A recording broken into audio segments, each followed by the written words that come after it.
अब अपन ऑब्जेक्ट 2 की तैयारी करेंगे। कौन से चैप्टर की? चैप्टर नंबर 7, चैप्टर नंबर 8 है ना, और चैप्टर नंबर 9 और चैप्टर नंबर 10 है ना। तो इसमें कुछ चैप्टर तो अपन ने कर लिए हैं और कुछ चैप्टर अपन करेंगे। तो अपन अभी कौन सा चैप्टर लेते हैं जिसके ऑब्जेक्टिव बहुत इंपॉर्टेंट है? तो उसमें से एक चैप्टर है, कौन सा वाला? चैप्टर नंबर करते हैं अपन बात। 6 तक हो गई थी तैयारी। चैप्टर नंबर में क्या करेंगे, ध्यान देना। अध्याय 7 का नाम क्या है? निर्देशांक ज्यामिति। क्या है? तो ध्यान देना, जो आड़ी रेखा रहती है उसे कहते हैं एक्स अक्ष। क्या कहते हैं? जो खड़ी रेखा रहती है उसके कहते हैं क्या है? उसे कहते हैं वाई अक्ष। क्या कहते हैं? आड़ी रेखा को कहते हैं एक्स अक्ष, खड़ी रेखा को कहते हैं वाई अक्ष। अब यहाँ पे मान लिया जाए कोई बिंदु है, तो बिंदु ये आगे वाला जो रहेगा ना, वो आगे वाला कहलाएगा एक्स निर्देशांक। क्या कहलाएगा? और पीछे वाला जो रहता है उसे कहते हैं वाई निर्देशांक। आगे वाला जो यहाँ बिंदु में आगे वाला जो निर्देशांक रहता है उसे कहते हैं एक्स निर्देशांक। मतलब इसको कहां पे देखते हैं अपन? एक्स पे देखते हैं। और पीछे वाला जो रहता है उसे कहते हैं वाई निर्देशांक। इसको कहां देखते हैं? वाई पर देखते हैं। अब ध्यान देना, सबसे पहले जो ऑब्जेक्टिव अगर पूछा जाएगा, अगर यहाँ निर्देशांकों पे 2 बिंदु दे दिए, मान लिया जाए ए बिंदु है बी बिंदु, इसका मतलब क्या है भाई? यहाँ पे ये x1 और ये y1, ये x2 और ये, और आपसे बोला जाए कि इन दोनों के बीच की दूरी निकालो। इन दोनों के बीच की क्या निकालो? दूरी निकालो। तो सबसे पहला जो फॉर्मूला आता है इसका, 2 नंबर का प्रश्न डेफिनेटली आएगा। 7.1 का पहला सवाल जो है वेरी मोस्ट, उसको ढंग से कर लेना दूरी के फार्मूले में। तो दूरी का सूत्र जो रहेगा, 2 बिंदुओं के बीच की दूरी ए बी बराबर, तो उसका फॉर्मूला होता है x2 माइनस x1 का होल वर्ग प्लस y2 माइनस y1 का। भले आप इसको x1 माइनस x2 कर दो या इसको y1 माइनस y2 कर दो तो कोई फर्क नहीं पड़ेगा। तो पहला फार्मूला क्या हो गया? दूरी का फार्मूला। क्या होता है दूरी का फार्मूला? x2 माइनस x1 का whole square plus y2 minus y1 का होल स्क्वायर। क्लियर होगी बात? अगर 2 बिंदु दिए अपने को तो दूरी का फार्मूला कर लोगे। चलिए, यहीं से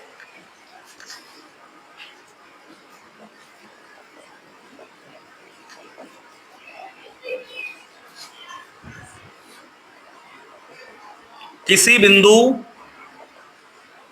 एक्स वाई की मूल बिंदु से दूरी। अगर आपको एक बिंदु दे दिया, मान लिया जाए एक बिंदु दे दिया आपको एक्स वाई, और आपसे बोला जाए मूल बिंदु से दूरी निकालो। मूल बिंदु मतलब क्या होता है?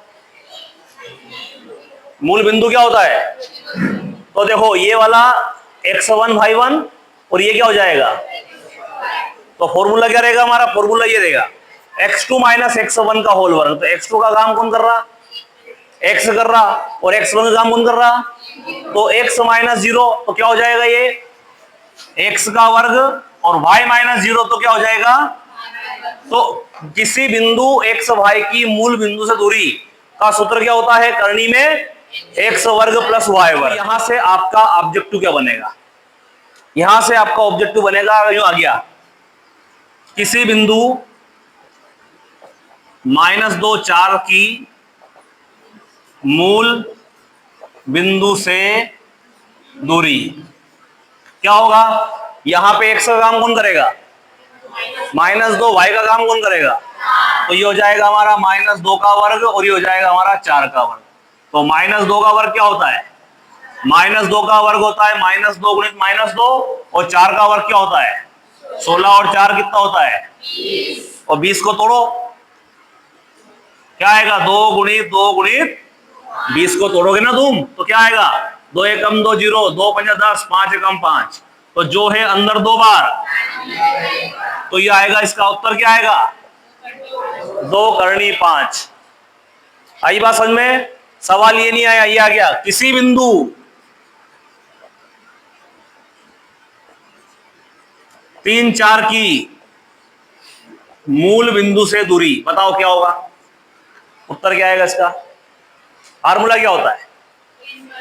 फार्मूला यही, करनी में x का वर्ग प्लस y का वर्ग। तो क्या करूं बता सुमित गुजर, क्या करें? किसी बिंदु 3 4 की मूल बिंदु से दूरी। अभी ये करा ऐसे, इसको करें, कैसे करें बता, इधर आ,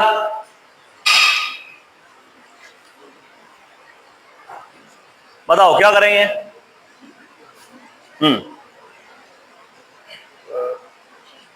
माइनस ये x का काम कौन करेगा, यहाँ x y है तो यहाँ x और y है, यहाँ -2 4 है तो यहाँ -2 का वर्ग और 4 का वर्ग। यहाँ बिंदु क्या है 3 4 है तो क्या आएगा यहाँ पर, 3 का वर्ग। तो लिखो यहाँ 3 का वर्ग प्लस 4 का वर्ग। अंडरस्टैंड नहीं करना, यही बैठो तुम, ब्रह्मांड मत घूमो, नहीं तो तुम पूरे नलखड़ा उज्जैन बंबई जाके नहीं फिर आओ। यहाँ 3 का वर्ग क्या होता है 3 का वर्ग 9 लिखो, 3 का वर्ग हो गया 9, प्लस लगा, 4 का वर्ग क्या होता है 16 लिख, 16 और 9 कितना होता है 16 और 9 बराबर लगा, यहाँ 25 होता है, 25 लिख, और 25 किसका वर्गमूल होता है 5 का। तो आपको अगर एक शब्द में उत्तर आ जाए, एक शब्द में उत्तर आ जाए, क्या आ गया प्रश्न, आ गया आपको कि बिंदु किसी बिंदु 3 4 की मूल बिंदु से दूरी होगी, तो क्या लिखोगे, उसका आंसर क्या होगा 5। वो करके देख लेना ऐसे, क्लियर है। चलो ये हो गया पहला ऑब्जेक्टिव, ये अपने इस टाइप के ऑब्जेक्टिव इसे बन सकते हैं ना, तो ये नोट करो। अगले ऑब्जेक्टिव क्या आएंगे इसमें, ध्यान देना।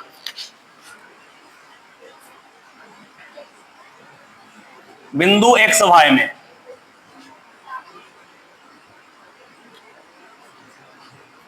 एक्स निर्देशांक क्या कहलाता है भाई भुज, वाई निर्देशांक क्या कहलाता है, वाई निर्देशांक कहलाता है कोटि। ये एक्स निर्देशांक है, ये वाई निर्देशांक।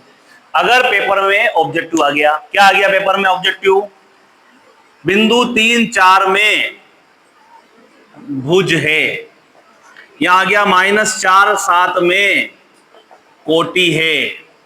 चलो बताइए कौन है, दीपिका, बिंदु 3 4 में भुज है, तो भुज क्या होगा बेटा, भुज कोटि होगा, है ना। मेरे देश की धरती सोना उगले।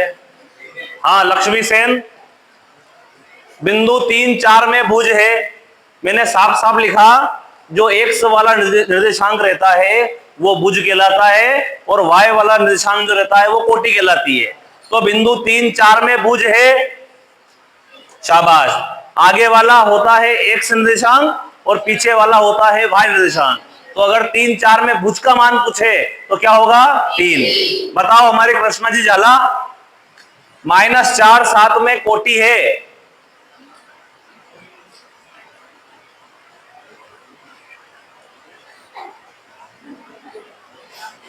तो हंस रही बेटा। हाँ हाँ भाई तौसीफ खान, तौसीफ भाई बोलो, -4 7 में कोटि है, कोटि है तो पाछे वालों कोटि रे, आगे वालों भुज रे। एक्स निर्देशांक आगे वाला, वाई निर्देशांक पीछे वाला। एक्स निर्देशांक कहलाता है भुज और वाई निर्देशांक कहलाता है कोटि। कंप्लीट हो गया। एक ऑब्जेक्टिव यहां से बन सकता है, अगला ऑब्जेक्टिव कहां से आएगा देखो।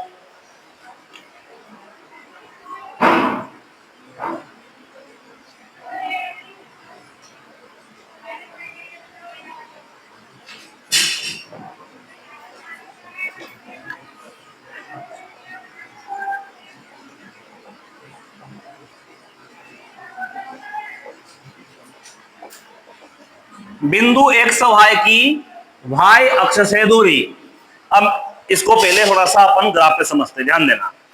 ये क्या है भाई एक्स निर्देशांक, ये क्या है, अब ये बिंदु एक्स वाई है, ये बिंदु एक्स वाई है। बिंदु एक्स वाई की एक्स अक्ष से दूरी, एक्स अक्ष कौन सा है, ये बिंदु है यहां, ये दूरी। तो दूरी क्या होगा, यहां से लेके यहां तक ये दूरी, और ये किसके बराबर है, इसके बराबर। तो ये वाली दूरी किसके बराबर रहेगी, इसके बराबर। तो ये क्या हो जाएगा हमारा बिंदु एक्स वाई की ये एक्स अक्ष दूरी, तो ये हो जाएगा हमारा। और अगर आपसे बोला जाए बिंदु की वाई अक्ष से दूरी, लंबवत दूरी बोल दे या दूरी बोल दे, तो यहां से लेके यहां तक की दूरी, ये दूरी किसके बराबर है? तो ये हो जाएगा हमारा क्या? एक्स निर्देशांक। पेपर में सवाल आया, क्या आया? बिंदु 3-4 की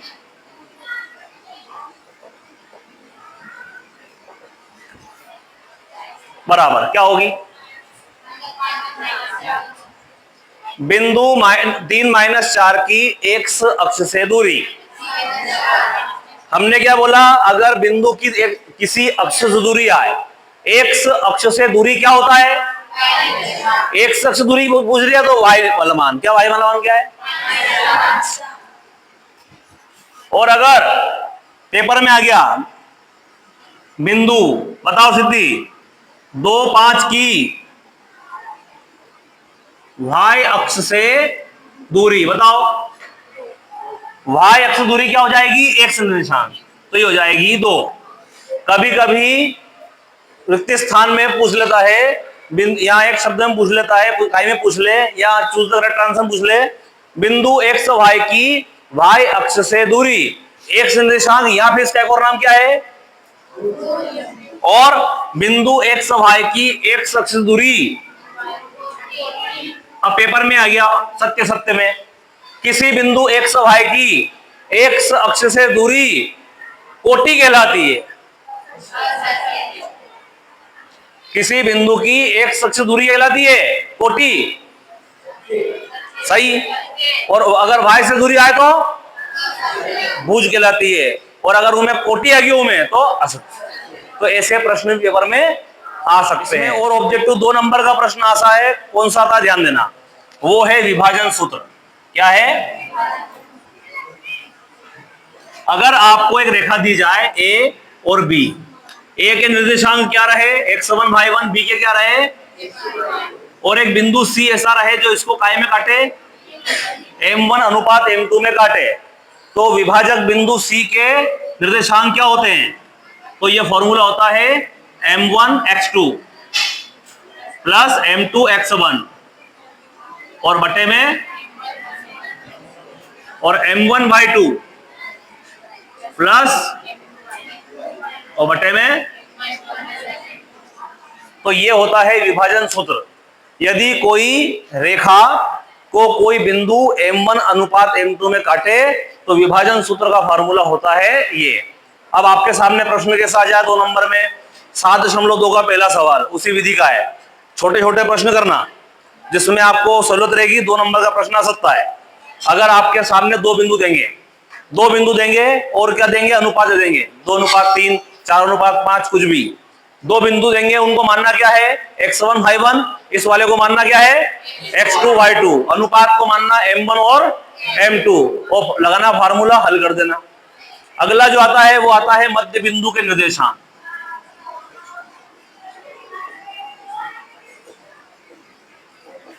तो फॉर्मूला क्या होता है इसका?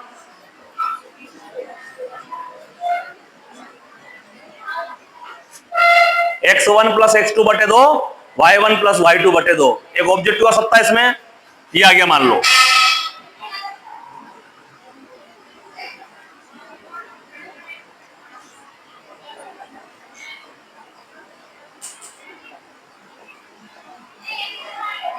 ये आ गया -4 3 और 4 -3 के मध्य बिंदु के निर्देशांक हो गए।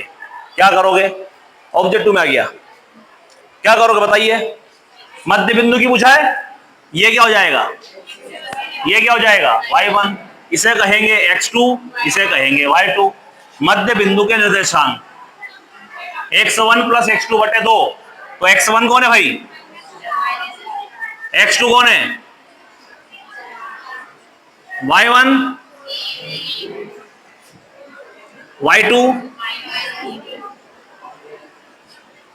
4 से 4 गया, 3 में से 3 गया, ये आंसर। पेपर में ये तो मैंने एग्जांपल दिया, कैसा भी प्रश्न आ जाए और क्या आए, मध्य बिंदु के निर्देशांक ज्ञात करो, तो कौन सा लगाओगे फॉर्मूला?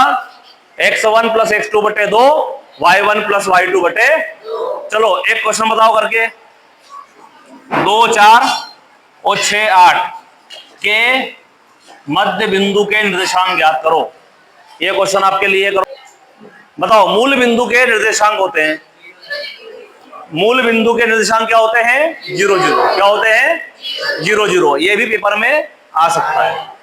एक ये भी आ सकता है, एक्स अक्ष और वाई अक्ष एक दूसरे को जिस बिंदु पर प्रतिच्छेद करते हैं वो बिंदु कहलाता है मूल बिंदु।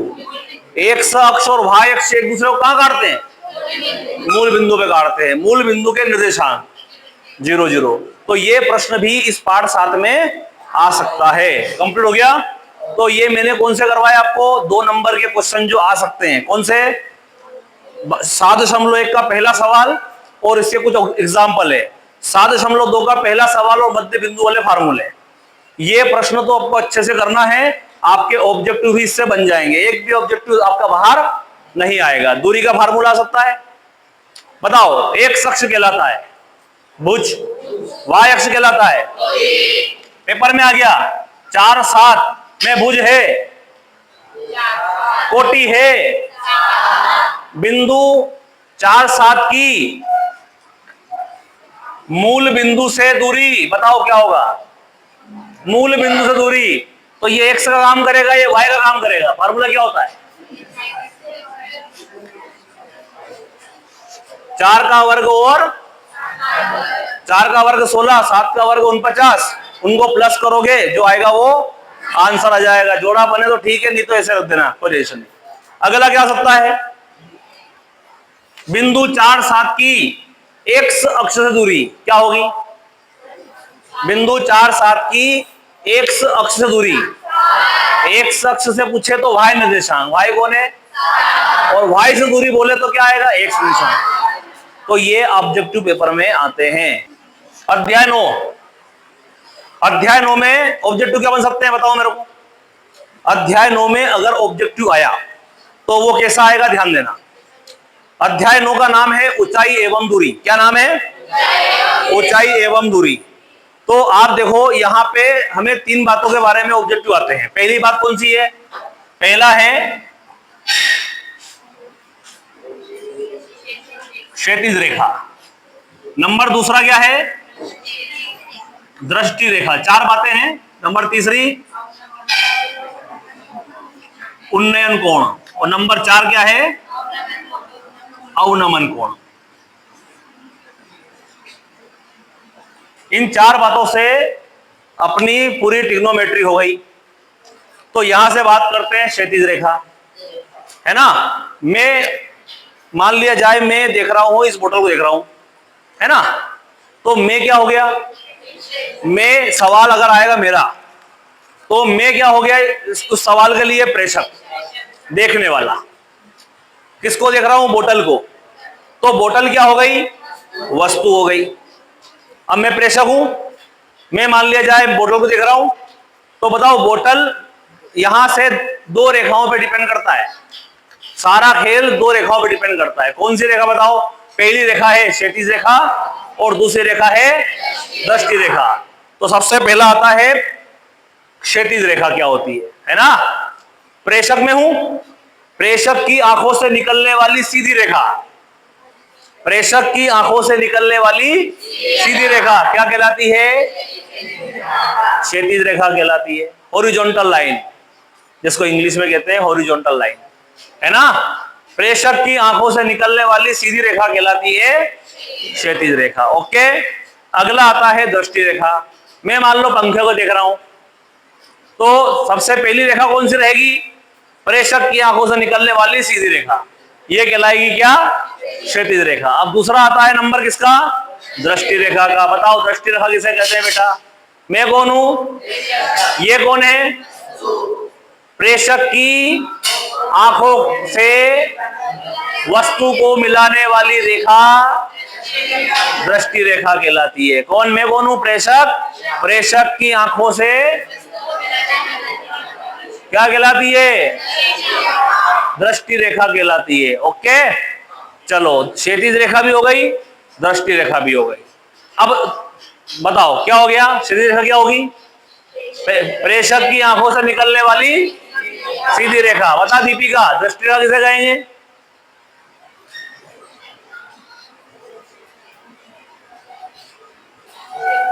क्षैतिज रेखा को दृष्टि रेखा कहते हैं। Very good. बताओ, आप बताओ अंजलि, दृष्टि रेखा किसे कहेंगे? प्रेषक से मिलने वाली, प्रेषक की आंखों को वस्तु से मिलाने वाली रेखा दृष्टि रेखा कहलाती है। क्या कहलाती है? अब आ गई बात समझ में? चलो देखो, अब आती है बात काय की, उन्नयन कोण की और अवनमन कोण की, है ना। चलो दो बातें हैं, एक तो बोतल की बात करें और एक पंखे की बात करें। ये बोतल जो है, मैं प्रेषक हूं, प्रेषक की आंखों से निकलने वाली सीधी रेखा क्या हो गई? क्षैतिज रेखा हो गई। जब वस्तु क्षैतिज रेखा से नीचे की ओर हो, ये मान लिया जाए बोतल रखी है, ये अपन खड़े हैं और ये मान लो वस्तु है ना, और ये कौन है? ये प्रेषक है। जब वस्तु, ये कौन सी रेखा हो गई? ये हो गई क्षैतिज रेखा। जब वस्तु क्षैतिज रेखा से कहां हो? नीचे की ओर हो, तो ये तो हो गई क्षैतिज रेखा। प्रेषक की आंखों को वस्तु से मिलाने वाली रेखा क्या कहलाती है? ये मिला दो इसको। तो यहां जो कोण बनेगा, ये वाला कोण, इस वाले कोण को क्या कहेंगे? अवनमन कोण। जब वस्तु क्षैतिज रेखा से नीचे की ओर हो, तो ये कौन सी रेखा है? क्षैतिज रेखा एवं दृष्टि रेखा के बीच बनने वाले कोण को अवनमन कोण कहते हैं। अगर ये वाला कोण थीटा रहेगा तो इसे भी क्या कहेंगे? क्योंकि ये रेखा दोनों समांतर है, ये तिर्यक रेखा हो गई, और ये दोनों कोण कौन से कोण कहलाते हैं? एकांतर कोण कहलाते हैं। कौन से कोण कहलाते हैं? एकांतर कोण कहलाते हैं। तो ये क्या हो जाएंगे? दोनों कोण, अगर ये 30 रहेगा तो ये भी 30, ये 40 होगा तो ये भी 40। तो पहला कोण कौन सा हो गया? अवनमन कोण। क्या होगा अवनमन कोण में? जब वस्तु क्षैतिज रेखा से नीचे की ओर स्थित हो, तो क्षैतिज रेखा और दृष्टि रेखा के मध्य बनने वाले कोण को अवनमन कोण कहते हैं। दूसरी बात करते हैं क्या, ये मान लो ये प्रेषक यहाँ खड़ा है नहीं, और ये पतंग उड़ रही है।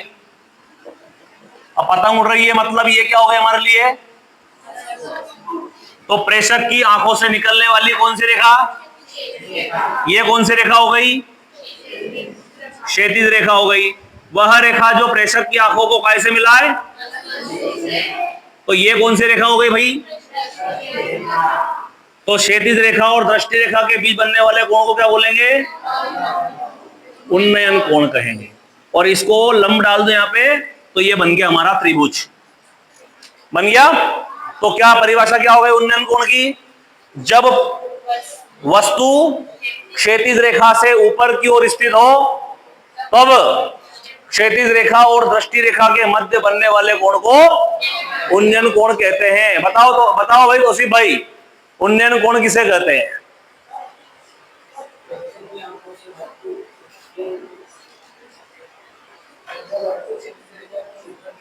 शाबाश, बहुत बढ़िया। नीलम लोहार बोल, उन्नयन कोण किसे कहेंगे?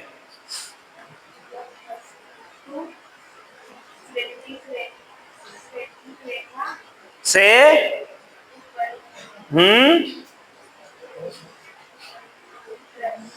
कौन सी रेखा की भी बन रही है भाई?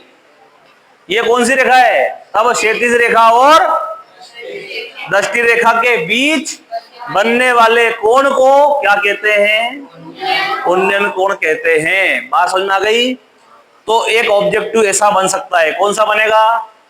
पहला बनेगा, ये नहीं बनता है, ये बनता है। दृष्टि रेखा किसे कहते हैं? उन्नयन कोण किसे कहते हैं? अवनमन कोण किसे कहते हैं? एक वाक्य या एक शब्द में आ जाए प्रश्न कि उन्नयन कोण किसे कहते हैं या अवनमन कोण किसे कहते हैं, तो कर दोगे, है ना। अब पेपर में और ऑब्जेक्टिव किस प्रकार के आए हैं वो भी देखो। मान लिया जाए पेपर में ऐसा आ गया, त्रिभुज है, यदि पेड़ की लंबाई उसकी छाया की लंबाई के बराबर हो, जब पेड़ की लंबाई छाया की लंबाई के बराबर हो, तो उस समय सूर्य का उन्नयन कोण क्या होगा? अपन ने ये लंब है ने आधार है, तो अपन ने त्रिकोणमिति के अनुप्रयोग करे थे, काय का प्रयोग होगा? ये लंब है ने आधार है, तो किसका प्रयोग होगा? टेन का होगा। तो टेन थीटा बराबर, अगर मान लो पेड़ की लंबाई एच है तो ये भी क्या हो जाएगी? तो बताओ टेन थीटा बराबर क्या होता है? लंब बटे। तो टेन थीटा बराबर ये एच है तो ये भी एच, एच से कट जाएगा तो क्या आ गया? एक। तो टेन थीटा का मान क्या होगा? एक किसका होता है मान?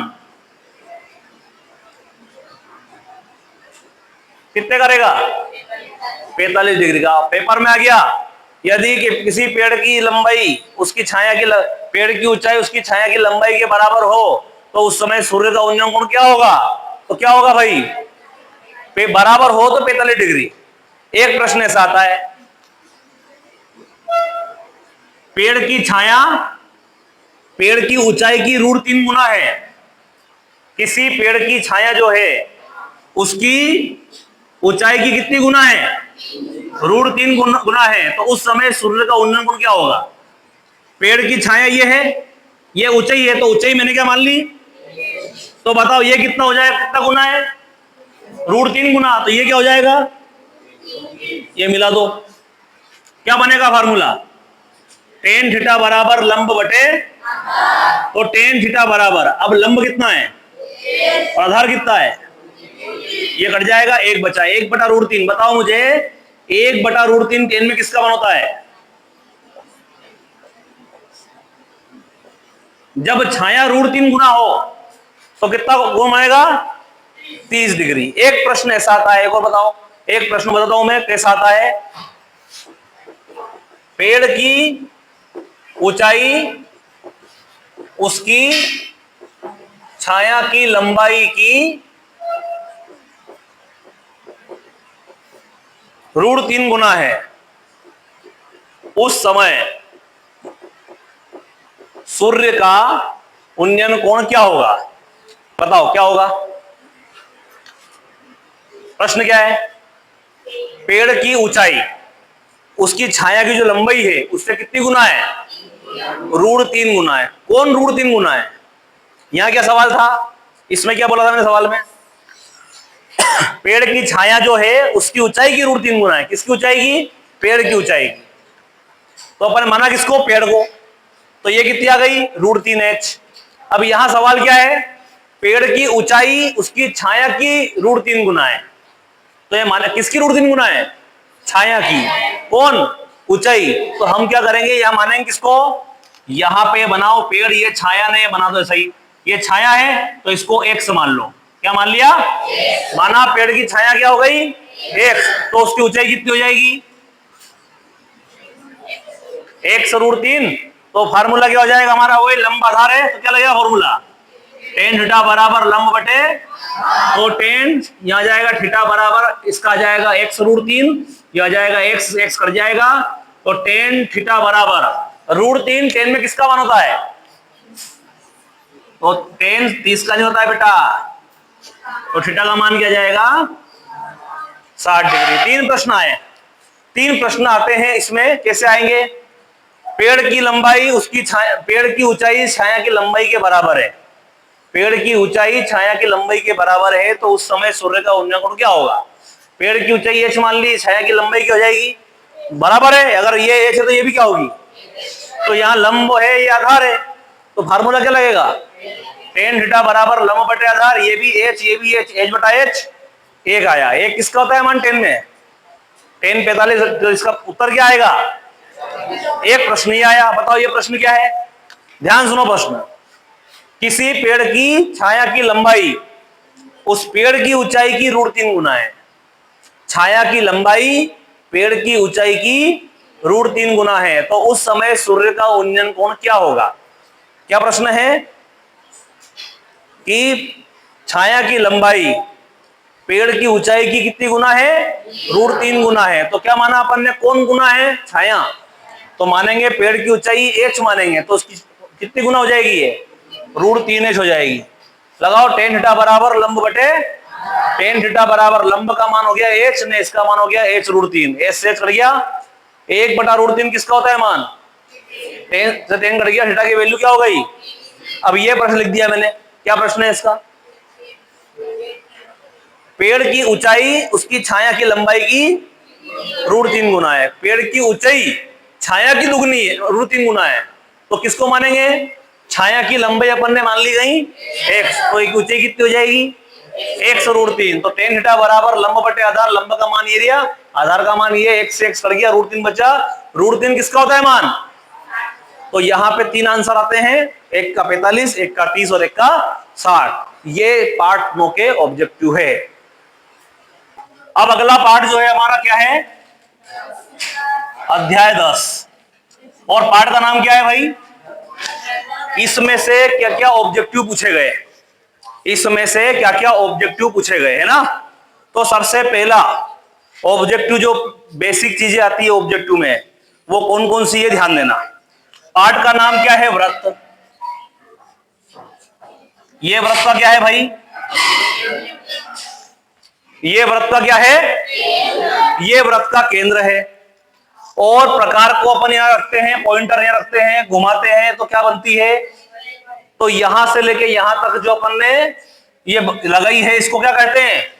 जैसे खेत में बागर बांधते ना अपन, तो कहीं क्या हमारी सीमा होगी, तो सीमा को बोलते क्या है? परिधि। तो ये अपने क्या है? बाउंड्री हो गई कि इसका एरिया यहां तक है भाई, तो ये हो गया हमारा क्या?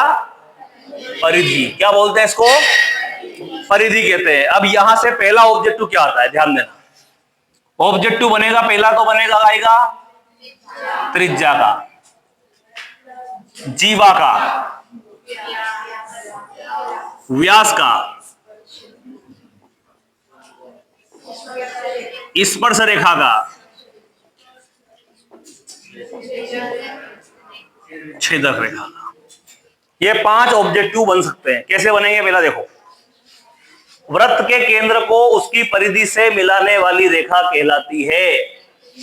क्या कहलाती है भाई? वृत्त के केंद्र को उसकी परिधि पर स्थित किसी भी बिंदु से मिलाने वाली रेखा क्या कहलाती है? ऑब्जेक्टिव में आ गया, रिक्त स्थान में आ गया कि वृत्त की परिधि पर, या सॉरी, वृत्त के केंद्र को उसकी परिधि पर स्थित किसी भी बिंदु से मिलाने वाली रेखा कहलाती है। क्या कहलाती है? वृत्त की परिधि पर किन्हीं 2 बिंदुओं को मिलाने वाली रेखा कहलाती है। क्या कहलाती है? वृत्त की परिधि पर किन्हीं 2 बिंदुओं को मिलाने वाली रेखा कहलाती है जीवा। अगला, वृत्त की परिधि पर किन्हीं 2 बिंदुओं को मिलाने वाली रेखा जो कहां से जाती है? केंद्र से होकर जाती है, उसे क्या कहते हैं? है ना।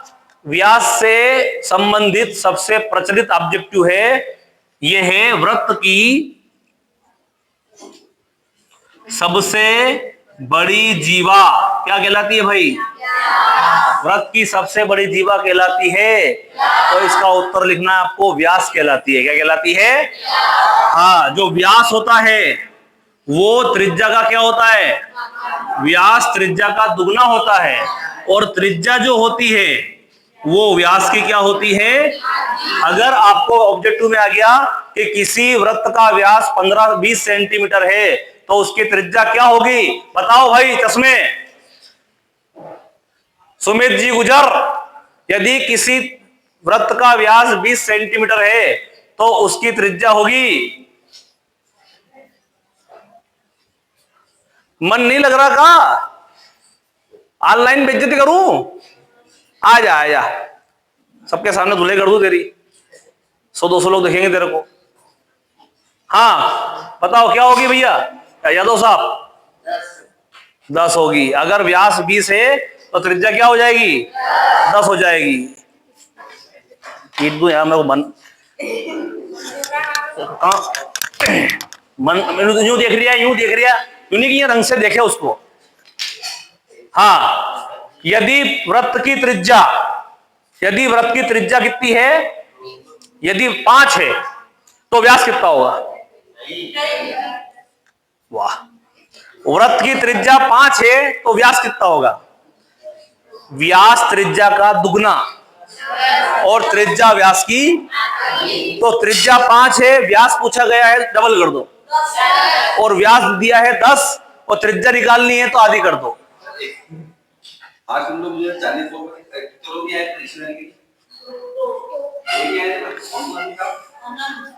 दिक्कत नहीं, 35 बढ़िया। चलो भाई, कितना हो गया? अब यहां से आती है मेन की बात, आती है मेन अपना सवाल जो है स्पर्श रेखा। तो यहां पे प्रश्न आ गया, यदि किसी वृत्त को कोई रेखा एक बिंदु पर प्रतिच्छेद करे, स्पर्श रेखा में एक बिंदु पर प्रतिच्छेद करेगी तो क्या कहलाएगी? यदि वृत्त पर कोई रेखा एक बिंदु पर प्रतिच्छेद करे तो क्या कहलाएगी? स्पर्श रेखा। और यदि कोई रेखा वृत्त को दो बिंदु पर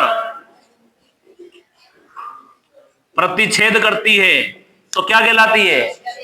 यदि कोई रेखा वृत्त को एक बिंदु पर प्रतिच्छेद करे तो क्या कहलाती है? स्पर्श रेखा। और यदि वृत्त को कोई रेखा दो बिंदु पर प्रतिच्छेद करे तो क्या कहलाती है? छेदक रेखा कहलाती है। अगला ऑब्जेक्टिव आता है,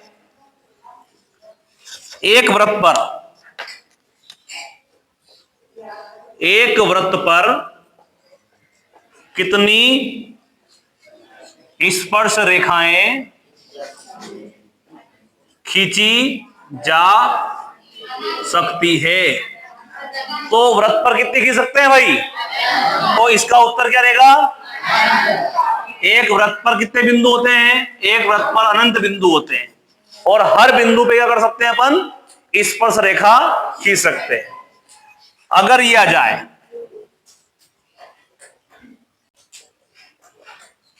भाई बिंदु से वृत्त पर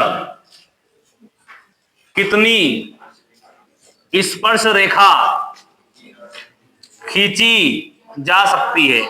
अब मान लिया जाए ये वृत्त है और ये बाहरी बिंदु है, और आपसे बोला जाए एक ऐसी रेखा खींचो जो इससे जाए, बताओ कौन सी खींचेंगे?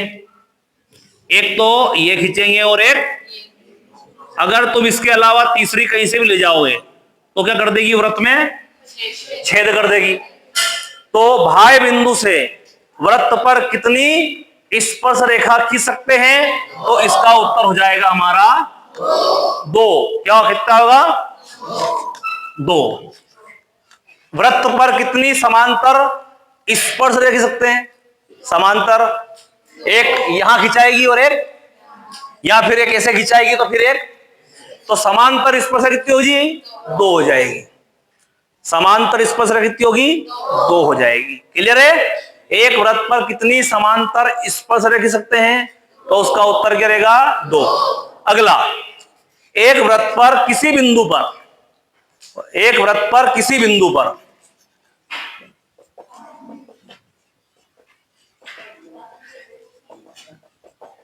कितनी स्पर्श रेखा खींच सकते हैं? तो इसका उत्तर क्या रहेगा? वृत्त पर किसी बिंदु पर कितनी स्पर्श रेखा खींच सकते हैं? वृत्त पर बिंदु कितने होते हैं? अनंत। अगर आपसे प्रश्न ये आए कि एक वृत्त पर कितनी स्पर्श रेखा खींच सकते हैं तो क्या आएगा? अनंत।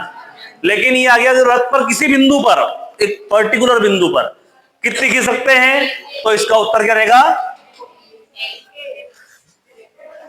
इसका उत्तर क्या रहेगा? आई बात समझ में? और ये ऑब्जेक्टिव सबसे मोस्ट है। ये कौन सी रेखा है भाई? वह रेखा जो वृत्त को दो बिंदु पे प्रतिच्छेद करे क्या कहलाती है? तो छेदक रेखा की वो स्थिति, सुन लेना, छेदक रेखा की वो स्थिति जहां पे दोनों बिंदु संपाती हो। संपाती का मतलब ये दोनों बिंदु एक ही जगह पर हो, कहलाती है। छेदक रेखा की वो स्थिति जिसमें दोनों जीवा के दो बिंदु जो है वो संपाती हो, मतलब वो एक ही हो, ऐसी स्थिति कहां बनेगी? ये वाला बिंदु और ये वाला बिंदु एक ही बिंदु पे आ जाए तो वो स्थिति क्या कहलाएगी? वो स्थिति होगी हमारी स्पर्श रेखा। छेदक रेखा की वह स्थिति जहां पे दोनों जीवा के बिंदु क्या होते हैं? संपाती होते हैं, क्या कहलाती? तो रेखा कहलाएगी स्पर्श रेखा कहलाएगी। ठीक है, तो इतने ऑब्जेक्टिव पेपर में आ सकते हैं। क्या आएंगे बताओ? सबसे पहले रिवाइज करते हैं। त्रिज्या, त्रिज्या बताओ पूजा, त्रिज्या क्या होगी? वृत्त के केंद्र को किसी बिंदु से कौन से बिंदु से? बताओ यशवंत राव, किस क्या त्रिज्या किसे कहेंगे? इसकी परिधि पर किसी बिंदु से मिलाने वाली वृत्त के केंद्र को परिधि पर स्थित किसी बिंदु से मिलाने वाली रेखा त्रिज्या कहलाती है। बता रहे भाई, जीवा किसे कहेंगे?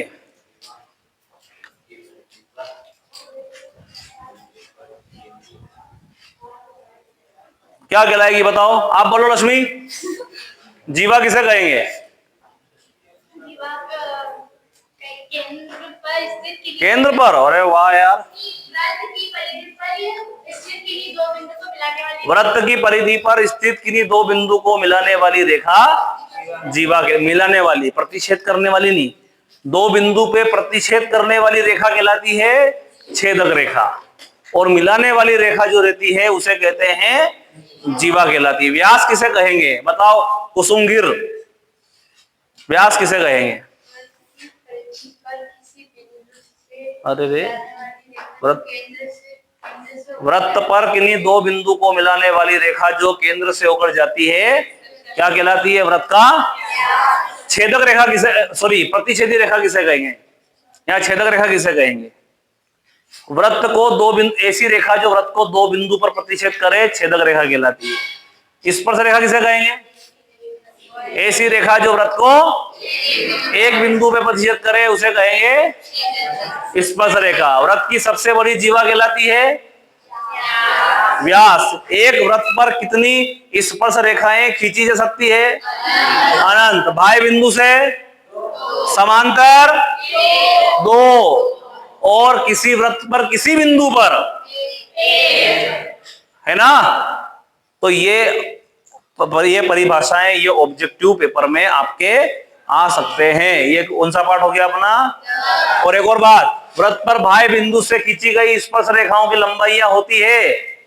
वृत्त के बाह्य बिंदु से वृत्त पर खींची गई स्पर्श रेखाओं की लंबाइयां होती है। तो क्या होती है? मान लो ये 10 रहेगी तो ये भी क्या रहेगी? ये 5 रहेगी तो ये भी क्या रहेगी? तो ये वाला ऑब्जेक्टिव भी पेपर में आता है। और एक और प्रश्न है, ये वृत्त है और ये वृत्त की क्या है? स्पर्श रेखा। एक और ऑब्जेक्टिव है, 6 नंबर का ऑब्जेक्टिव, वेरी गुड, स्पर्श बिंदु किसे कहते हैं? तो वृत्त की स्पर्श रेखा और वृत्त की स्पर्श रेखा और स्वयं वृत्त, उसका उभयनिष्ठ बिंदु क्या कहलाता है? स्पर्श बिंदु कहलाता है। क्या है बताओ? वृत्त की स्पर्श रेखा और वृत्त का कौन सा बिंदु? वो बिंदु जो वृत्त में भी आ रहा है और स्पर्श रेखा में भी आ रहा है। तो ये मान लिया जाए ये वृत्त है, और मैंने ये खींची, क्या खींची मैंने? ये खींची मैंने स्पर्श रेखा खींची। स्पर्श रेखा और ये स्पर्श बिंदु है ना ये, तो ये कौन सा बिंदु हो गया? ये कौन सा? उभयनिष्ठ बिंदु। तो वृत्त और वृत्त की स्पर्श रेखा का उभयनिष्ठ बिंदु क्या कहलाता है? यह कहलाता है हमारा स्पर्श बिंदु कहलाता है। क्या कहलाता है?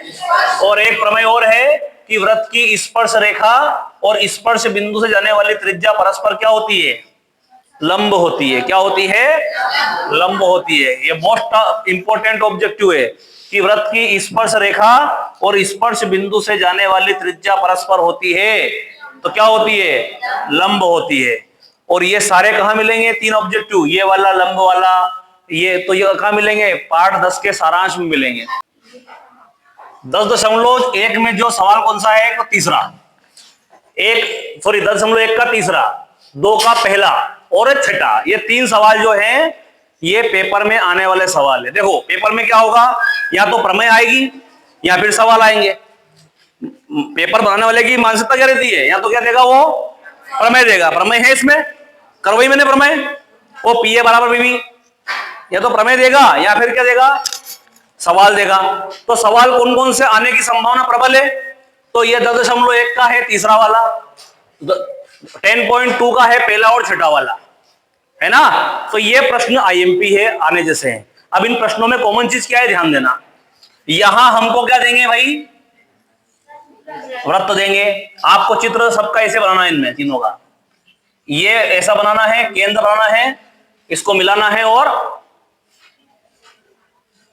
ये केंद्र को देना है O। हमें इसको क्या बोलना है? अगर पेपर में स्पर्श रेखा दे तो क्या लिखना है, यहां त्रिज्या अगर आए क्या लिखना है, और अगर पेपर में आ गया केंद्र से दूरी तो वो क्या लिखना है, यहां। फॉर एग्जाम्पल 10.1 का सवाल है, सवाल नंबर देखो तीसरा वाला। 5 सेंटीमीटर त्रिज्या, 5 सेंटीमीटर त्रिज्या, बताओ त्रिज्या आया तो क्या करेंगे, क्या लिखेंगे, वृत्त P बिंदु पर स्पर्श रेखा PQ केंद्र O से एक रेखा से बिंदु Q इस प्रकार मिलती है कि OQ बराबर बराबर, ये P स्पर्श रेखा यहां पर है तो P तो ये रहेगा, Q ये रहेगा, और केंद्र से मिलती है तो ये OQ कितने दे रखा है,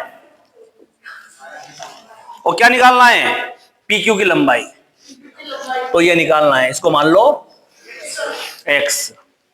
और अपन ने क्या पढ़ा, स्पर्श रेखा और स्पर्श बिंदु से जाने वाली त्रिज्या परस्पर क्या होती है, मतलब लंब, मतलब यहां बनने वाला कोण क्या रहेगा, और 90 डिग्री जहां भी बनता है वो क्या करता है, गाना गाता है। क्या गाना गाएगा, मेरे सामने वाले खिड़के में कर्ण रहता है, ये कर्ण हो गया। पाइथागोरस प्रमेय, पाइथागोरस प्रमेय क्या होती है भाई,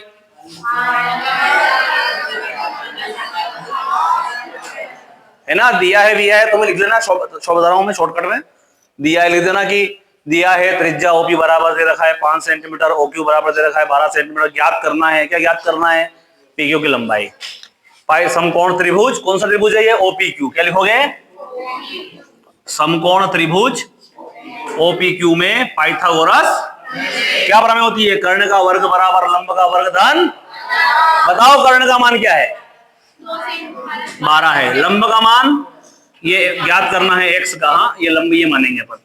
स्पर्श रेखा को हमेशा लंब मानते हैं, है ना, और आधार क्या हो जाएगा, ये दो ही लंबा आधार, कहीं मान लो का टेंशन नहीं हो, तो टेंशन मत लेना, अगर यहाँ पे तुमने पढ़ा लिख दिया तो कोई टेंशन नहीं। 12 का वर्ग 5 का वर्ग, ये 25 इधर आएगा तो बराबर x वर्ग इधर कर दिया, घटाया कितना आया, वर्ग घटेगा तो क्या आएगा करनी में, तो ये हो गया हमारा आंसर। अगला प्रश्न एक और है 10.2 का, ध्यान देना, बताओ 10.2 का सवाल है। पहला सवाल, क्या सवाल है देखो, एक वृत्त Q से वृत्त की स्पर्श रेखा की लंबाई 24 है, कहां आएगी 24 बताओ, स्पर्श रेखा की लंबाई 24 है, कहां आएगी 24 आ जाएगी यहां, ये 24 स्पर्श रेखा की लंबाई, केंद्र से दूरी 25 है, ये 25 है, त्रिज्या ज्ञात करो, इसको x से मान लो, नहीं मानो तो दिक्कत नहीं। क्या होगा फार्मूला, समकोण त्रिभुज OPQ में पाइथागोरस, कर्ण का मान क्या रहेगा, 90 डिग्री करना का, कर्ण कौन हो गया, बराबर लंब का मान, ये त्रिज्या रहेगा तो x मान लेना इसको, है ना, यहाँ x क्या है, सॉरी 24, ये लंब मान है 24, आधार क्या हो जाएगा, 25 का वर्ग 625, 576 प्लस और 625 माइनस 576 बराबर, तो x का वर्ग बराबर घटाओ कितना आएगा, तो x बराबर करनी में 49 क्या आ गया। तो ऐसे प्रश्न जो है, ये जो प्रश्न बताया तुमको ये नोट करो, फिर चले जाना, ये इंपॉर्टेंट क्वेश्चन है।